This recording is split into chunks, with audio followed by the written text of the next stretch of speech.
रांची के लोअर करमटोली मां राम प्यारी ऑर्थोपेडिक हॉस्पिटल स्थित हालदार सिंह उर्फ चंदन मुंडा के 2 एकड़ 22 डिसमिल पुश्तैनी जमीन विवाद पर शहर अंचल पदाधिकारी द्वारा लालपुर थाना व पुलिस प्रशासन के समक्ष जमीन की मापी कराई गई और उसका सीमांकन किया गया। प्लॉट संख्या 998 की मापी हेतु सुमित्रा यादव एंड अदर्स ने एप्लीकेशन दिया था।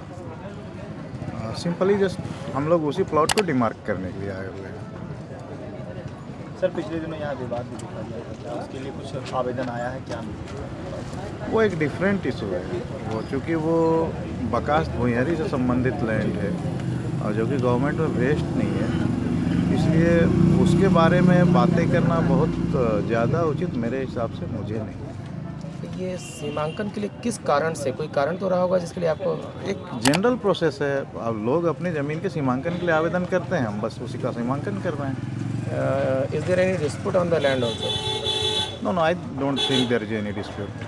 Only demarcation is required. Only demarcation. यदि किसी प्रकार का विवाद इस भूमि पे होता तो हम लोग यहाँ मापी नहीं कर रहे होते। मापी एक सामान्य प्रक्रिया है जिसमें हम लोग आवेदक के आवेदन पर मापी कर रहे हैं। यदि किसी प्रकार का विवाद वहाँ पर उपस्थित होता है तो मापी वहाँ स्वतः समाप्त हो जाती है।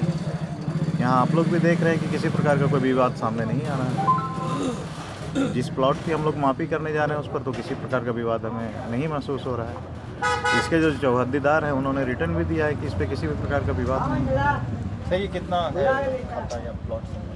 ये प्लॉट संख्या 998 है, खाता संख्या 95 है, रकबा इसका 26 डिसमिल्स है।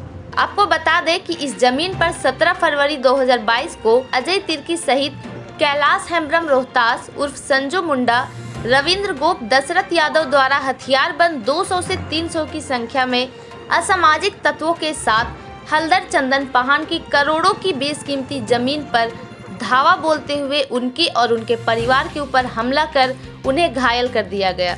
मारपीट और लूटपाट करते हुए उनके द्वारा की गई चारदीवारी को भी तोड़ दिया गया।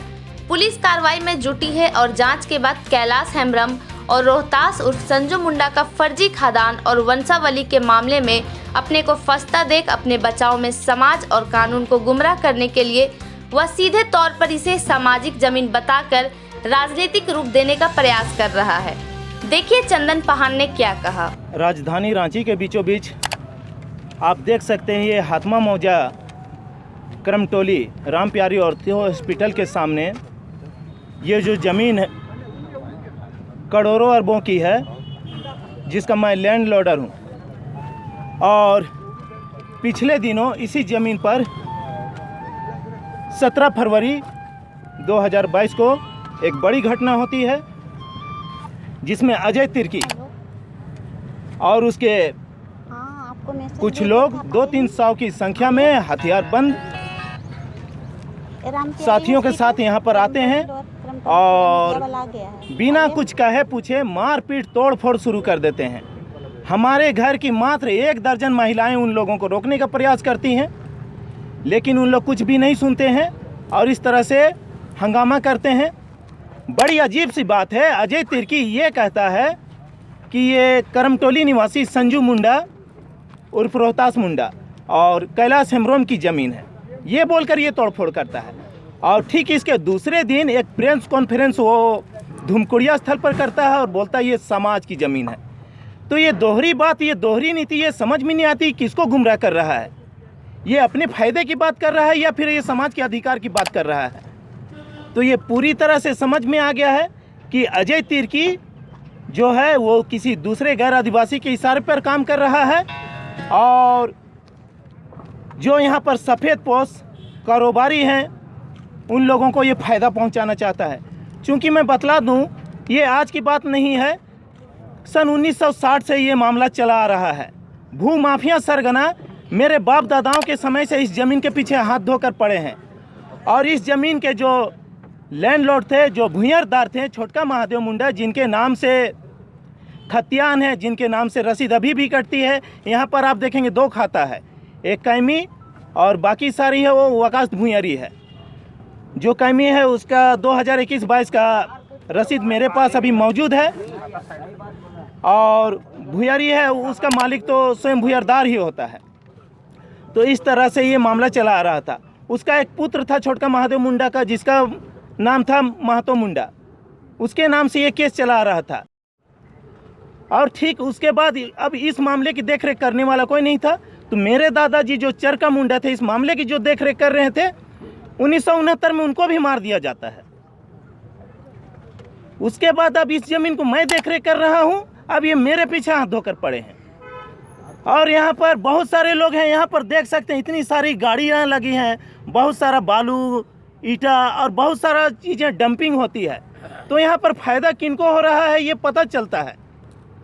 और यहाँ पर जिस तरह से यहाँ पर बार बार हम लोगों को डराया जाता है, धमकाया जाता है, यहाँ पर गोलियाँ तक चलाई गई है, यहाँ पर जेसीबी तक चलाया गया है।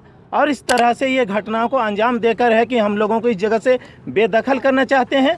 और यहाँ पर रविंदर गोप और दशरथ यादव जैसे लोग अब इसे कहते हैं कि नहीं ये सरकारी ज़मीन है, फिर कुछ समय बाद कहते हैं कि नहीं ये सरना स्थल है, फिर कहते हैं नहीं ये सामाजिक ज़मीन है, और फिर कहते हैं नहीं ये मेरी संपत्ति है। बड़ी अजीब सी बात है, तरह तरह का से मतलब है कि कुछ भी बोलकर इस ज़मीन को हड़पना चाहते हैं। तो इस तरह की इन लोगों की, और इन लोगों ने है यहाँ पर राज्यपाल को आवेदन दिया और उपायुक्त महोदय को भी आवेदन दिया कि इसको सरकारी संपत्ति घोषित किया जाए।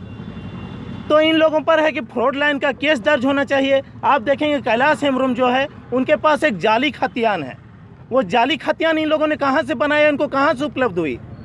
उसमें जाली इसलिए भी है कि इस ज़मीन को वो दर्शाते हैं, इसमें 2 खाता हम बार बार बोल रहे हैं, उसमें दोनों खातों को एक बतलाता है। उसमें महतो मुंडा जो उसके पुत्र था उसका जिक्र तक नहीं है। इसमें बहुत सारे प्लॉट हैं, उस प्लॉट का तक जिक्र नहीं है।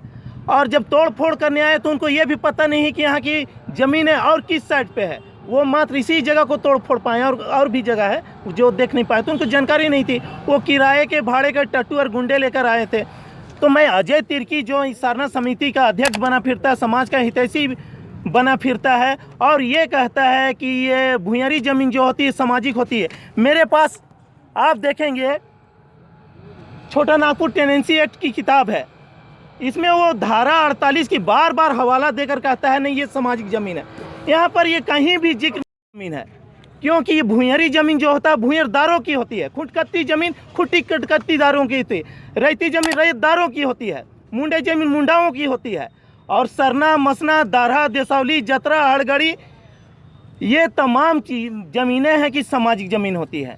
तो ये समाज को गुमराह कर रहा है और इस पर है कि एक एफआईआर भी दर्ज हुई है। तो इस कानूनी कार्रवाई से बचने के लिए वो धर्म का आड़ ले रहा है, समाज की आड़ ले रहा है, यहाँ तक कि वो सरना झंडा का गलत इस्तेमाल कर रहा है और इसकी आड़ में वो बचकर इसी तरह से अपना, आप देखेंगे अजय तिर्की जो है सरना समिति का जब अध्यक्ष नहीं हुआ करता था तब वो रंगदार हुआ करता था। वो दारू हड़िया बेचकर अपना घर द्वार चलाता था और रंगदारी वगैरह उठाता था। आप पाएंगे कि कोई पेट्रोल पंप पर भी वो रंगदारी उठाया था और रंगदारी उठाने के मामले में वो कई मामलों में है कि जेल भी जा चुका है। अब है कि जब वो एक संगठन से जुड़ता है और उस पर है कि ये काम करता है तो उसका नाम सामने लाया जाता है कि नहीं इनको है कि केंद्रीय सरना समिति के लिए प्रमोट किया जाए। और 2017 में इसको केंद्रीय सरना समिति का अध्यक्ष बनाया जाता है।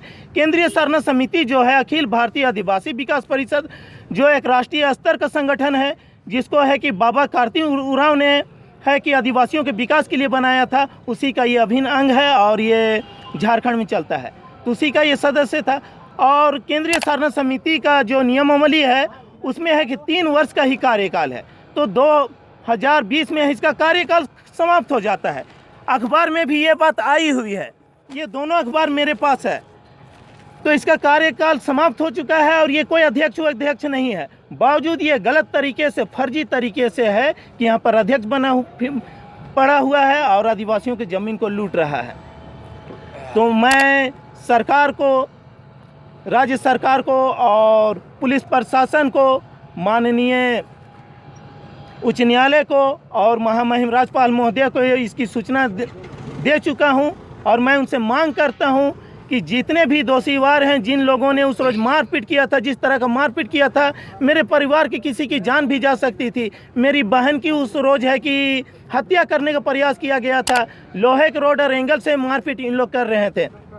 तो इस तरह की गुंडागर्दी जो अजय तिर्की गैर आदिवासियों के कहने पर, सफ़ेद पोस्ट भू माफियाओं के कहने पर, कारोबारियों के कहने पर, पुलिस प्रशासन से ये मांग करता हूं कि जल्द से जल्द उपरोक्त सभी दोषियों पर कार्रवाई किया जाए और इन लोगों को जेल के सलाखों के पीछे डाला जाए और मेरी ज़मीन और मेरे परिवारों को सुरक्षा प्रदान किया जाए।